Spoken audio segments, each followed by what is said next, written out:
talking filibuster, and there are real challenges to both of those things, so we certainly have our fingers crossed they can get it done.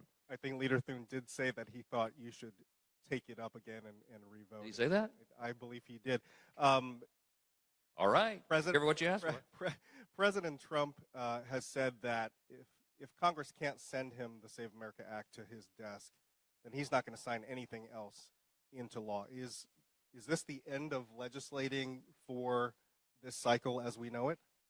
No, it's not. And I'll talk with him about that. We'll work with him, as you know, under the Constitution. If legislation was sent to the president's desk and didn't sign it for 10 days, it would become law automatically. So, but I understand what he's trying to emphasize: the importance of this priority, how critical it is to not just to him, but to the American people and to all of us. And so, it takes no convincing among House Republicans to agree to that priority. But I think he wants to send a signal to the Senate in particular that he's very serious about this, and I think the signal's been received.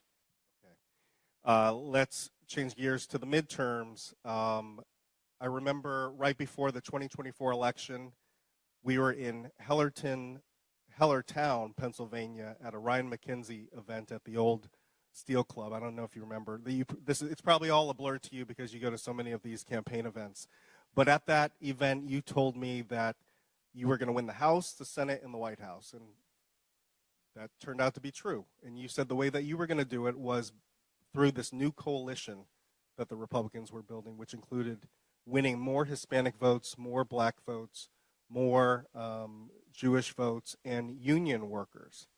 But now we are seeing certainly Hispanic voters after this ICE raid campaign by the Trump administration. We are seeing some of those Hispanic voters turning against Trump. I think there was a NBC poll that showed that only 1/3 of Latino voters now support the president, down from 46%. So my question is, in order for you guys, you said you're going to defy the odds, defy history, and keep the majority, but how do you go about doing that? Do you somehow preserve that coalition that you had built, or do you see a new coalition forming? No, listen, we had a huge demographic shift in the 2024 election, as you referenced, and all those groups and others who came into the Republican Party, not reluctantly, but they came with hopeful anticipation. Two reasons for that. We were presenting common sense solutions to the challenges they were facing, and the Democrat Party left them behind. As I say all the time, I said earlier this morning, this is not your father's Democratic Party. They do not resemble what a generation ago they did. Their platforms are radically different now, and they're most of them are avowed socialist or Marxist, and they're going too far left. So all those people we can hold and have a durable governing common sense majority for their foreseeable future. We got a little hiccup with some of the Hispanic and Latino voters for certain, because some of the immigration enforcement was viewed to be overzealous, and everybody can describe it differently. But here's the good news: we're in a course correction mode right now. We're going to have a new Secretary of Homeland Security. Mark Wayne Mullen is going to do a great job in that role. I'm sure that he'll be confirmed by the Senate. He's a thoughtful guy. He'll bring a thoughtful approach. You have somebody like Tom Homan, who has 40 years experience in the field and was decorated by former Democrat presidents for his acumen and expertise. And he went into Minneapolis and brought calm to the chaos there. That's what you're going to see. And I think that the Hispanic and Latino voters who came to us came for a number of reasons. They were very animated about the open border and all the negative secondary effects that came from that, but they also concerned about the cost of living and the lack of jobs and all these other things that everyone's concerned about. So we have a great record to run on, Scott. The reason we're going to win the midterms, the reason we're going to defy history and do it, is because a number of factors. I have a very boring 90-minute slideshow that I could show you this morning, show you all the reasons we're going to win. But we have great candidates. We have a fundraising advantage right now. We have much better policy and a strong record to run on. And all these demographics of people are going to feel the positive effects of that. We're anticipating extraordinary economic growth going into this year in the midterms. All boats will rise. Salaries and wages will go up. You have bigger tax refunds and bigger paychecks. And the average family, $10,000 more money in their pocket because of Republican policies. I think these people will see that we did what we said we were going to do. We calmed down the immigration enforcement concern. We uphold the rule of law, but we do it in a way that honors the dignity of everyone, and they'll understand that our party is with them, cares about them, and this is the permanent home where they should be. Okay, but if history stands, the party in power always loses seats in the midterms, and you have barely any seats that you can afford to lose. If you do lose the midterms and you lose the majority in the House, will you follow in the path of Nancy Pelosi, who decided to remain and run for minority leader with the path later on to return to the speakership? Or will you say, look, I've reached the pinnacle of American politics. I've done all I can do. I've exceeded expectations from everybody around me, and I'm going to ride off into the sunset. There's no riding off in the sunset. There's too much to do. And I don't think about alternatives. I am laser focused on the goal like I have been everything. They have written my epitaph 20 times. They said that I wouldn't last 3 weeks, then they wouldn't last 3 months as Speaker. I think we're almost 2.5 years in now. They said we couldn't do the big, beautiful bill. They said we wouldn't win the midterms in 2024. I got headlines from some of your outlets the night before the election in 2024 saying we're going to lose the majority. I don't buy it. I don't believe it. I look straight ahead. I focus on the vision and the goal, and we get it done every single time. We're going to do it again. Here's why this is different.